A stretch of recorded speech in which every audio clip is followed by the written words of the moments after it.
O entardecer na querência, meus amigos, com a chuva abençoada do Pai Velho. Oi, galera, coisa linda. Buenas, meus amigos, olha só ali, ó. O rompe-nuvem ali pequenininho, né, tchê? Os outros, eu tive uma perca de uns cachorros nessa cruzada. Mas é a vida, né? Ficaram 5 dos 7 filhotes. E quero mostrar depois pra vocês, logo na entrada do nosso vídeo, uns companheiros que eu arrumei aqui. Lá no criatório bueníssimo. Agora vamos dar uma olhada aqui, ó. A Chinoca aqui, a mãe deles. E o tempo velho, com a chuvinha abençoada do Pai Velho lá de cima, né, tia? Porque a seca tá meio graúda aqui na nossa volta.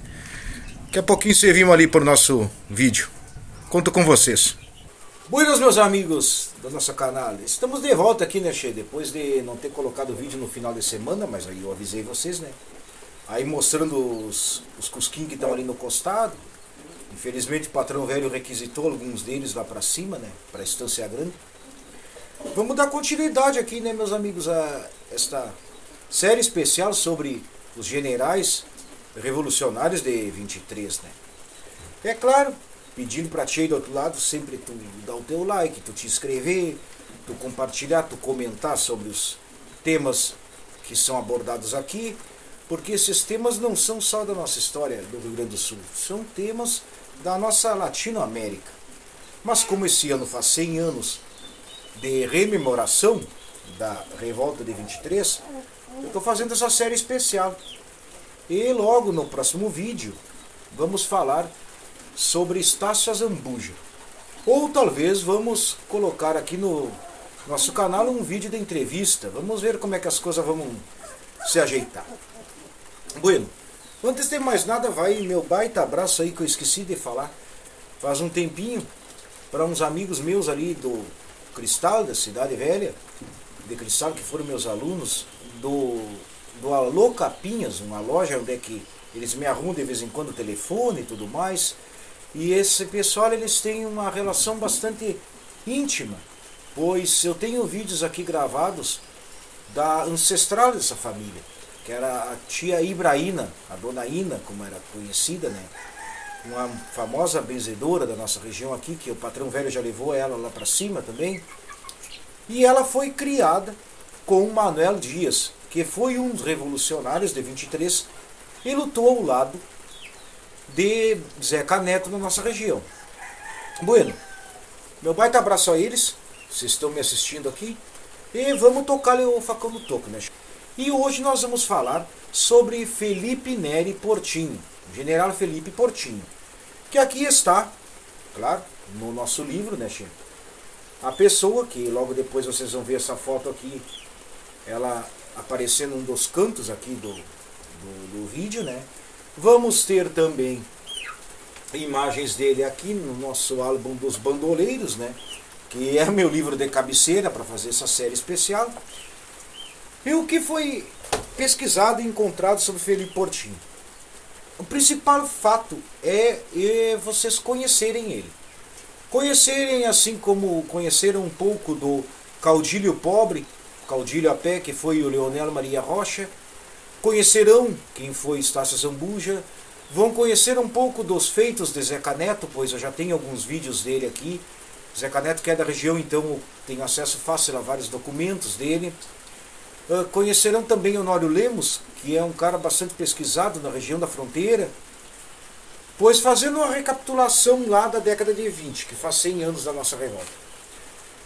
Assis Brasil se levantou na parte política, e esses generais, também e coronéis locais, se levantaram na parte tática, da peleia. E eu escolhi estes 5 para falar, pois são aqueles que pouquíssimo se sabe sobre eles, exceto na região em que eles viveram. Por exemplo, abordando Felipe Portinho, ele era da região de Cruz Alta, região de Erechim, região de Lagoa Vermelha, região de Passo Fundo, onde é que ele atuou, juntamente com o Leonel Rocha, naquela região. Se o amigo aí do outro lado estiver assistindo e tiver alguma história ou causa sobre ele, é muito importante e muito interessante nós dividirmos e compartilharmos o conhecimento. Mas o que foi levantado de Felipe Portinho é o seguinte: a própria data de nascimento dele, ela diverge nas fontes a serem pesquisadas. Por exemplo, eu consegui levantar uma fonte mais fiel, que ele nasceu em 1861 e faleceu em 1941, aproximadamente. É claro que não vamos aos pormenores, quantos filhos teve, isso aí não é biografia, é mais uma visão daquele vulto para vocês terem familiaridade sobre ele. E daí, tem outras fontes que dizem que ele nasceu em 1865 e faleceu em 1947. Mas só que em história não existe tanta coincidência. É claro que talvez coincidência do nascimento exista, né?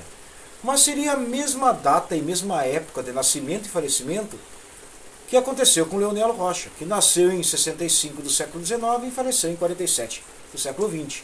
Daí eu já parei a orelha e disse assim, não, alguma coisa pode estar errada. Não quer dizer que esteja errada.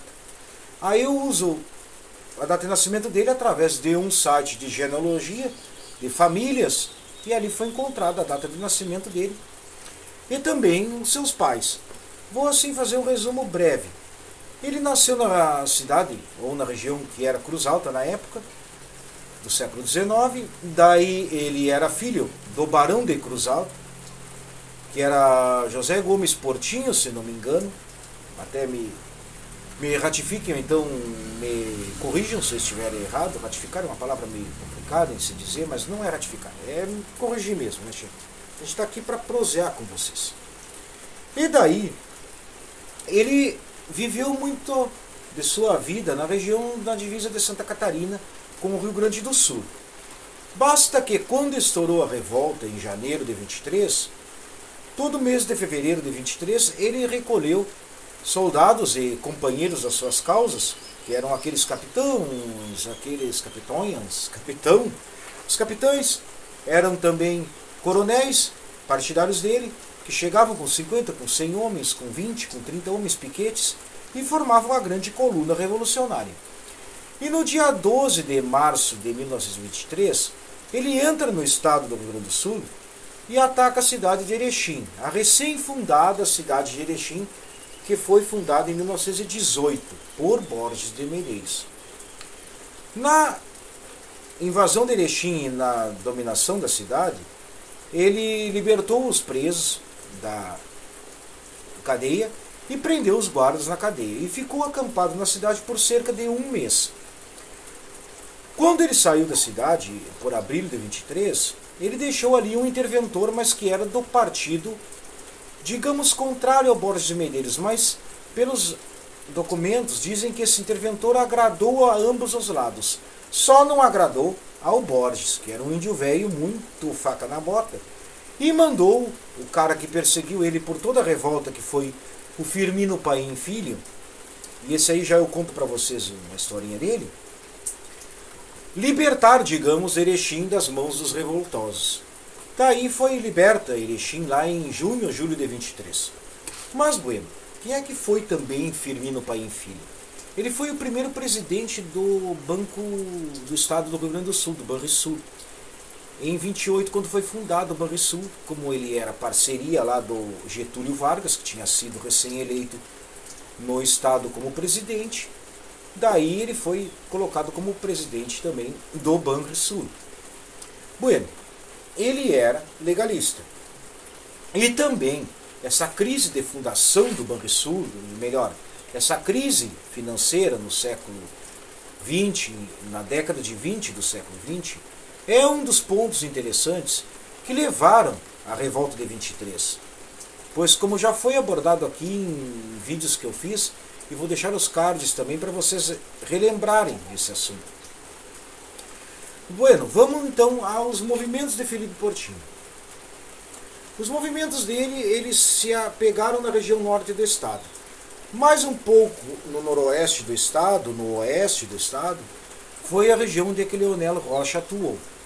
Das batalhas, ou melhor, dos combates que nós temos em Felipe Portinho, um dos mais importantes foi aquele que deu origem ao cemitério do Erebango, que hoje é na cidade de Erebango, que antigamente era na fazenda Quatro Irmãos. Essa fazenda, pela minha pesquisa, ela é muito famosa na região do Planalto do Rio Grande do Sul, pois ela foi o primeiro ponto de colonização de judeus. Isto também no início do século XX. Daí ali naquela região houve um confronto dele com, vamos ver o nome do índio velho aqui, Vitor do Moncel Filho, que era legalista, e vários mortos nesse confronto, dando origem ao cemitério na localidade do Erebango. Daí, meus amigos, tem outra região onde é que ele atuou fortemente e que vai ser pesquisada mais a fundo, pois eu fiz uma pesquisa até de uma universidade lá do noroeste e norte do estado, ao qual é a região do Tapir. Essa região do Tapir, ela é mais ou menos parecida com a nossa serra que nós temos aqui, que é a Serra dos Tapes, Serra de Canguçu, Serra de Piratini, a Serra Baixa do estado. E ela era uma região de difícil acesso, onde os legalistas ou revolucionários, sempre se escondiam nessa região do Tapir, tendo até um cemitério ali, que foi destruído também, que foi causado por um confronto entre as forças opostas. Como aqui também, muitos cemitérios nasceram de combates, onde é que eles enterraram os mortos em valas comuns, e dali as pessoas da região começaram a enterrar pessoas mais ali familiares, e até hoje existem esses cemitérios. Uma coisa bem interessante sobre Felipe Portinho é que ele foi muito homenageado. Ele não foi negligenciado pelos inimigos, ele foi homenageado e foi feito também discursos de que ele era uma pessoa, um homem à altura de sua palavra. Pois Arthur Ferreira Filho, que era secretário do Borges e posterior ele escreveu vários livros sobre a Revolta de 23, sobre a história do Rio Grande do Sul, claro, ele ia puxar a brasa para o assado dele, então ele ia denegrir a imagem daqueles inimigos do Borges Medeiros, mas com Felipe Portinho foi uma questão meio que ele elogiou a conduta deste. E acredito então que foi uma conduta, e era uma conduta pelo que foi pesquisado, de não ser tão violento, porque nas nossas guerras do sul aqui, as pessoas acabam levando para um lado pessoal, e não sendo uma pessoa profissional. Os combates dele, de 23, a gente salta para 27 e para o golpe de 30, ou revolta de 30, como a gente fala, que levou Vargas ao poder. Ele foi um homem bem atuante nesses movimentos revoltosos que se pegava em armas, aqui no Rio Grande do Sul. E é bem interessante que em 30 ele foi chamado para ser o batedor de frente da comitiva que levou Getúlio Vargas até o Rio de Janeiro. Então ele ia abrindo espaço com os soldados dele e recolhia armas e também lhe abria os locais para não haver algum tipo de ataque surpresa.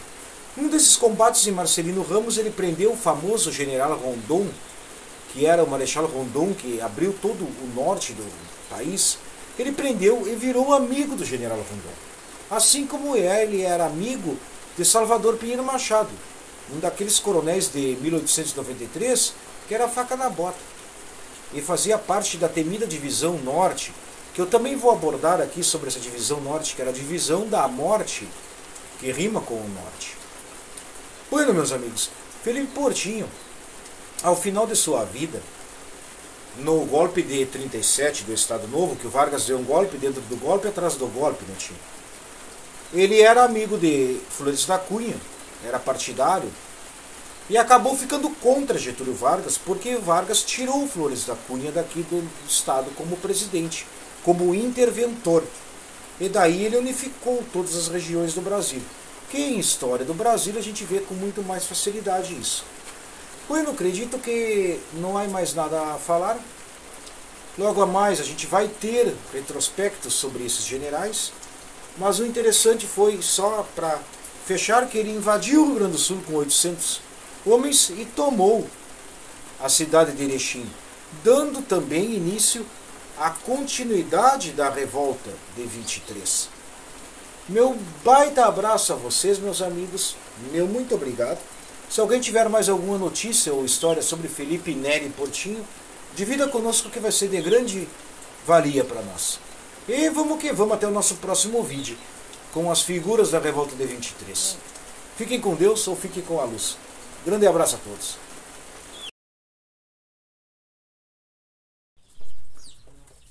Ai, vamos dar uma experimentada aqui, né, tio? Antes, sentar.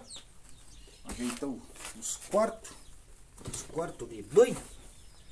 Tá meio por um lado ali, né, tio? Vamos botar mais pro ladinho aqui. Eu acho que aí aqui fica bom. Aê. Coisa velha gaúcha. Vamos ver como é que tá o troço. Acho que tá bom. Se tá mais ou menos, tá louco de bom, porque a coisa nunca teve do jeito que tá. Você tá prelevando de modo regular, total bem bom, não vai ficar. Tem música aí. Muito gaúcho.